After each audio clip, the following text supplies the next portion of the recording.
С именем Аллаха Всемилостивого, Милостивого, обращаюсь ко всем крымским татарам в Крыму и в первую очередь к молодому поколению, к тем, кто живет в условиях оккупации вот уже 8 лет.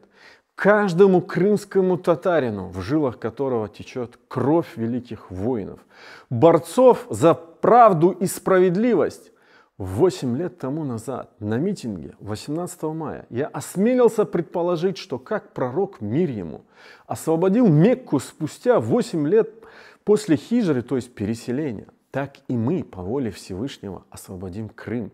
Спустя 8 лет, слава Всевышнему, мы видим, как стремительно приближается этот исторический день.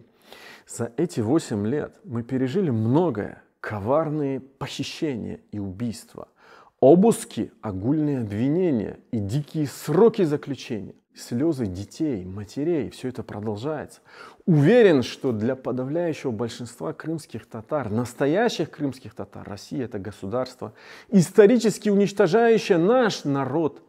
Они делали это 300 лет назад, они делают это и сейчас. Они уничтожают нас физически, духовно, культурно каждый день после апреля 1783 года. И сегодняшняя дикая война и так называемые проведенные бессмысленные, дешевые референдумы о добровольном присоединении оккупированных украинских территорий дают нам четкое понимание, каким добровольным присоединением было присоединение Крымского ханства к этому террористическому государству, а в 2014 году оккупация украинского Крыма. Но сейчас не об этом, сейчас о важном, о самоидентификации, о том, кто мы и на какой мы стороне. Любой крымский татарин, если подобное случится, добровольно служащий или поступивший по контракту в рашистскую армию, это человек, предавший народ. Свою историческую память, сотни тысяч убитых, вынужденно бежавших со своей родины на протяжении последних более 200 лет. Это человек, забывший о своей религиозной идентичности, о национальной гордости, не гордыне. Забывший, что именно под этими флагами и с этой идеологией их родных грузили в вагоны и обрекали на смерть, лишив всего имущества, а самое главное — корней. Крымский татарин на войне со стороны русских, если подобное случится, это презренный раб своего угнетателя, который забыл, что он всего лишь расходный материал и сможет условно, спокойно жить, только отказавшись от всего родного, от языка, обычаев, религии, свободы. Тем, кому это по душе, вопросов нет. Они далее для нас манкурты, наши враги, будут достойно встречены нами, украинской армией, в которой сегодня служат крымские татары, которая вот уже почти год демонстрирует свое умение отстаивать свободу, справедливость и надежду на счастливую жизнь будущих поколений. Еще раз я обращаюсь к вам, дорогие соотечественники в Крыму, и особенно к молодому поколению, как я это подчеркнул в начале. Сделайте все, чтобы не служить рашистам. Саботируйте эту власть, не участвуйте в зле. Следите за новостями и думайте, как быть полезными ЗСУ. Да, первая волна частичной мобилизации в Крыму уже прошла. И все вроде бы успокоилось, как могут подумать некоторые. Но размышляющие люди должны понимать, что грядут другие волны мобилизации.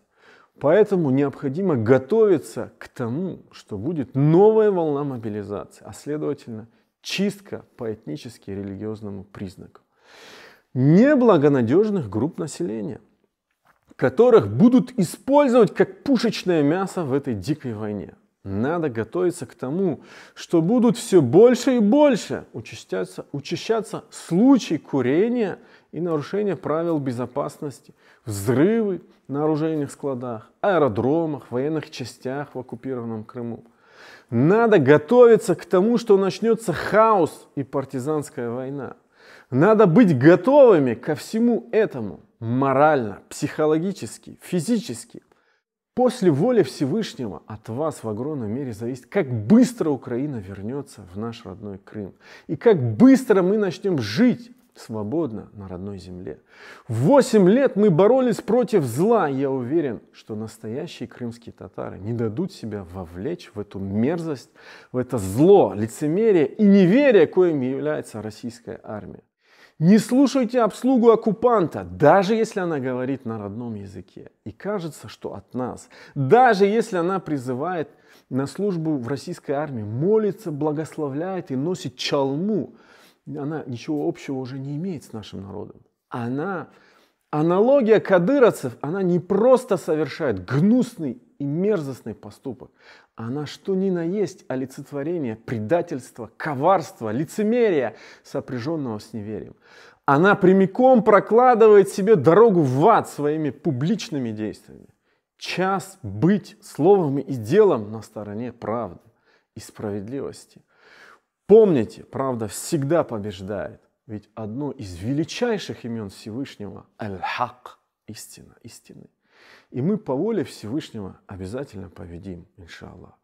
Наша борьба продолжается.